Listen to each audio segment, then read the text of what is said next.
go fishing in Lake Travis, but we're doing a challenge. We all know that scent can play a part in getting fish to bite your lures. So I bought a jumbo size Berkeley Gulp attractant, and for a week I have let them soak in these bags of soft plastic. I've also got the exact same 4 soft plastics, unscented. I'm fishing them on identical rod and reel combos. Everything is identical down to the line size and line color and terminal tack. And I want to see, does scent really make a huge difference in attracting strikes and then getting fish to the boat? Without further ado, we're going to do a smelly fishing challenge, and we're going to go fishing on Lake Travis in this beautiful spring day. The current water temp is 73. The weather, as you can see, is partly cloudy with a southeast wind. We're going to fish these bluff walls, and we're going to find out if scent makes a difference. All right, guys, we're going to start with our Goliath Grub unscented. I've got these in 2 different colors, on an 1/8 ounce jig head and 8-pound line on a spinning rod. So let's make the first cast.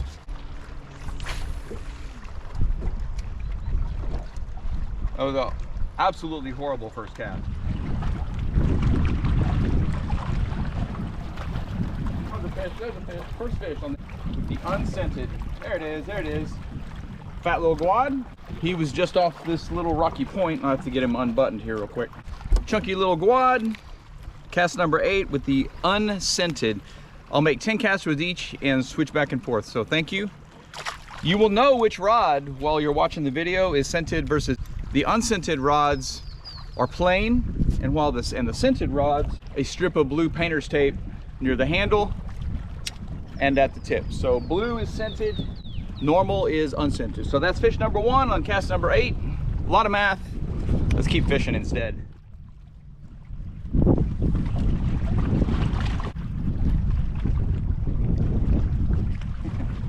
Look at that. There's a fish scale embedded on the very tip of the hook. That's kind of cool. Fish scale on the very tip of the hook.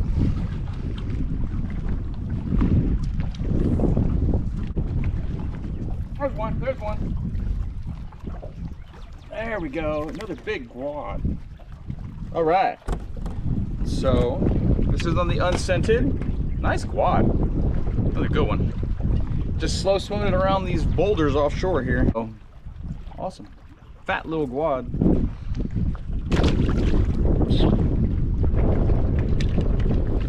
Look at that massive tree stump. Jeez, it's huge. Oh, that was a bite. Dang. Crap. That was a bite.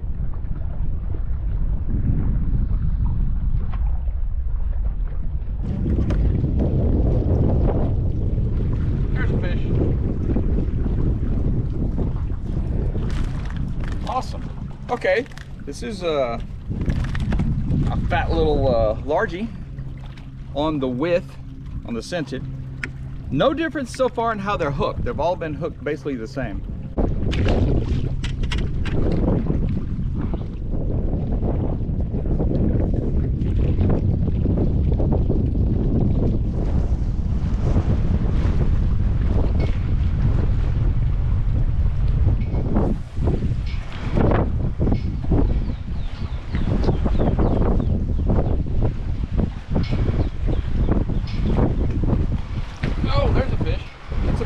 No, it's not. Oh, fat little largie on the knot. Hey everybody, let's take a break from the video to talk about how bass feed. Bass are opportunistic ambush predators. They are highly successful predators. So bass will attack in several ways. Number 1, they'll pick their target and they'll just go ambush it. They'll just full speed and engulf it. Number 2 is, especially for a slower moving bait, such as a bottom bouncing worm, they'll look at it and they'll inhale it. They'll suck it right in. The interesting thing is that the fish use taste receptors in their mouths to taste the bait. It has to do with amino acids and receptors in the fish's mouth, because they can reject non-food substances quickly before we even know. If you ever washed your line, you see a tick that may be a bass inhaling the lure and then spitting it right back out before you can snap your fingers. How many bass have we lost that way? I don't even want to think about it. Scent plays a part, I truly believe, not necessarily attracting more strikes, keeping the bait in the fish's mouth just slightly longer to help you set the hook.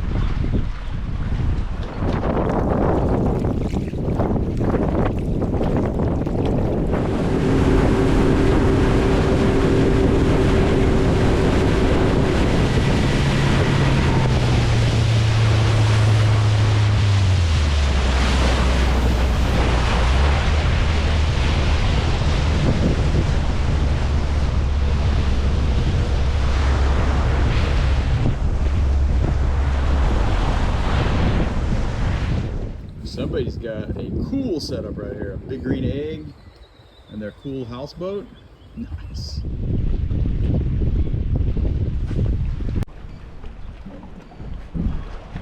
There's one. Yeah. Awesome. A little largy on the scented. This wind is killing us today. Oop, oop, oop. I'm waiting for him to stop. He's gonna go down and super skinny.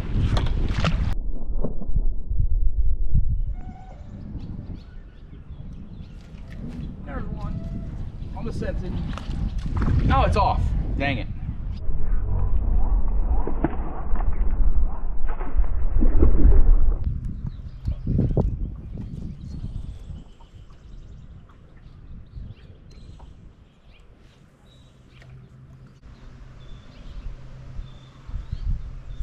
There's one.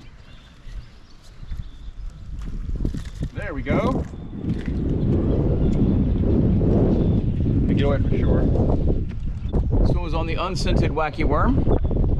He's got a jacked up eye too. How did you see it, bro? How'd you see it? You need some glasses.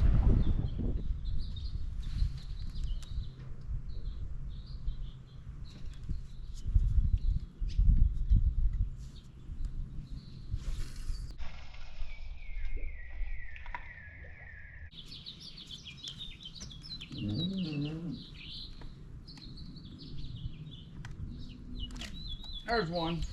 There's a fish. Way in the back.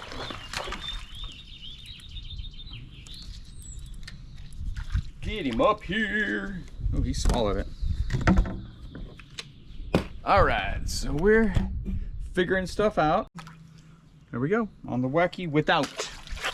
What is that underwater? It's very hard to tell. There's no grill top over there.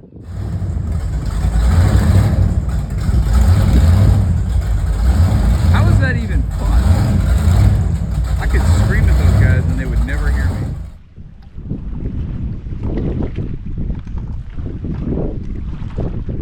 There's a fish. There's one. There's one. Yes. That's on the scented. So, wacky rig.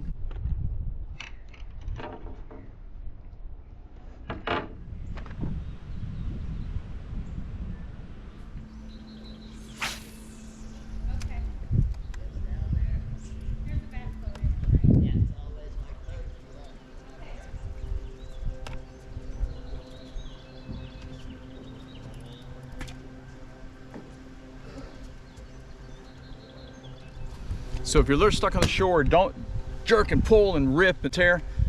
Give it some really easy twitches first. If that doesn't work, like I just did, the bow and arrow. Rod tip up super high, tight, and flip it. And a lot of times that lure will pop right off whatever it's stuck on underwater.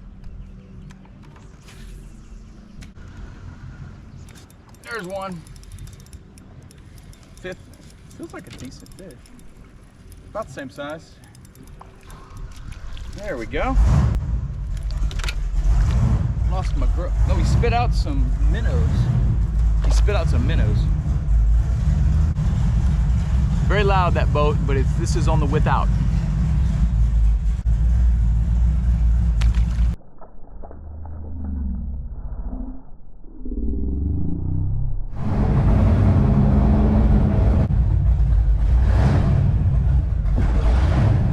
There's a better fish.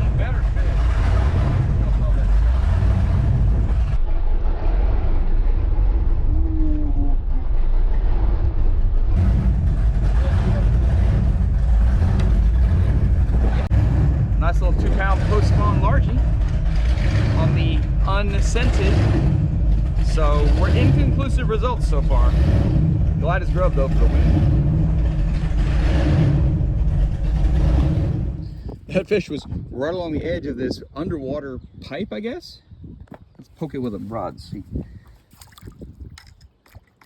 It's either metal or very hard plastic, like giant PVC pipe. Must be a water supply line or something.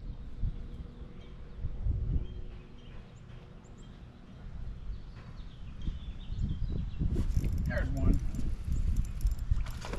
Yeah. You got energy drinks? I'm gonna just, because of the wind, if you don't mind, I'm gonna tie up over here. Just, I'm only gonna be in for a minute, because I don't need gas or nothing. It's just too windy to try to. Oh, okay. Then there you go.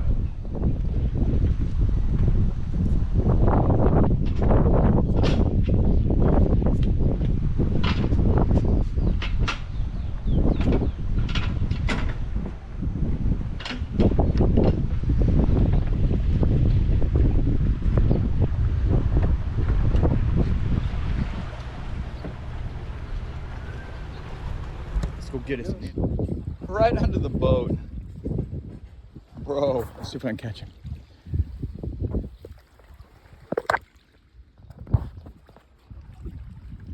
Oh, spooked him.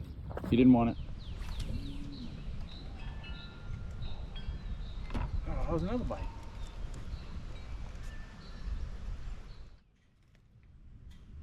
Hooked up with another fish on the width. The only thing I'm really noticing is that I'm not getting more bites with the width, but I'm landing more fish. So maybe that's the key. Anyway, here you go.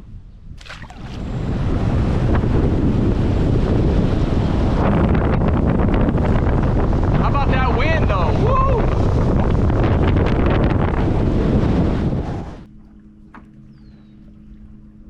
There's one. Didn't even really feel the bite. That's on the wacky rig width. Didn't even feel the bite. Oh yeah. Lost my lure again. What is up with these lures?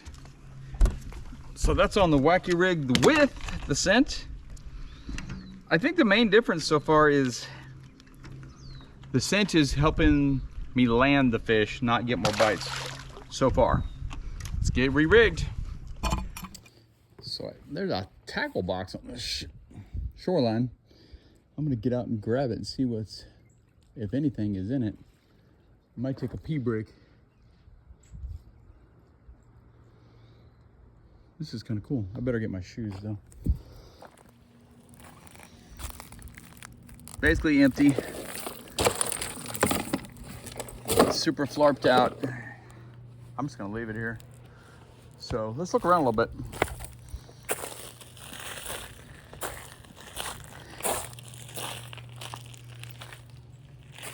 Look at this spot.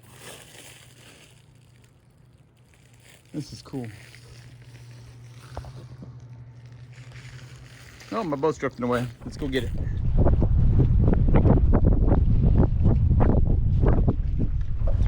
There's a fish. Oh, that's a nice fish. Nice fish. On the scented. Are you a netter? I'm gonna pretend like you are. I didn't see that jump. Might not be a netter. Oh, he's off. Damn it.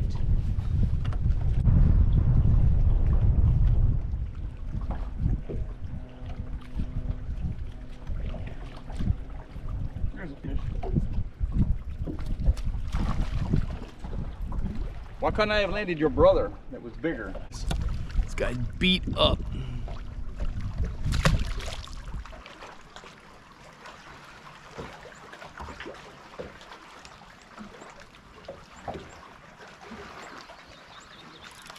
There it is.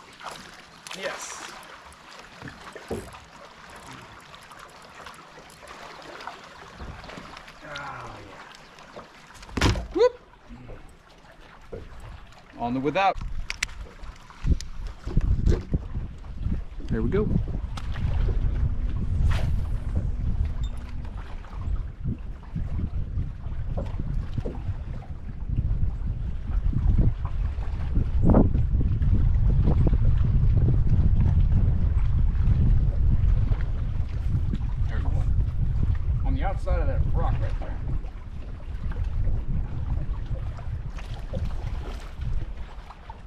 Yeah.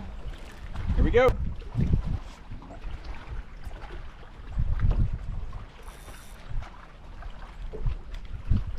Another one.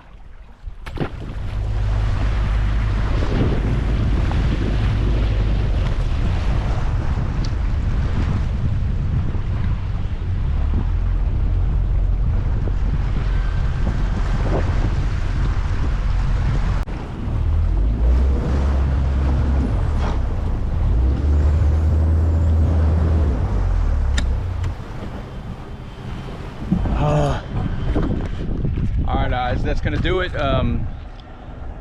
Pretty productive day, and I think I learned some stuff about scent versus no scent. It's what I expected, and it's also not what I expected. Bass feed by vision and sound and vibration, and thirdly, taste and smell. That was borne out today. In this video. So guys, thanks for watching. We really appreciate it. And kind of as my research indicated, we didn't get more strikes necessarily with the scented versus unscented, but we 100% hooked more fish, as you can see by the numbers on the screen right here. I'll post all the numbers in the scented, unscented, each style. Some were a wacky rig, fish slow, some were a reaction. So we did learn a lot. And so what I'm gonna do is add a couple of drops of scent basically to every bag of soft plastics I have from here on out. Not necessarily to attract more strikes, but to keep the fish holding onto the bait just slightly longer, so we can have time with our human slow reflexes, set the hook, land the fish. Tight lines. See y'all in the next one. Off the lake just in time. It's getting much windier. Like all of a sudden.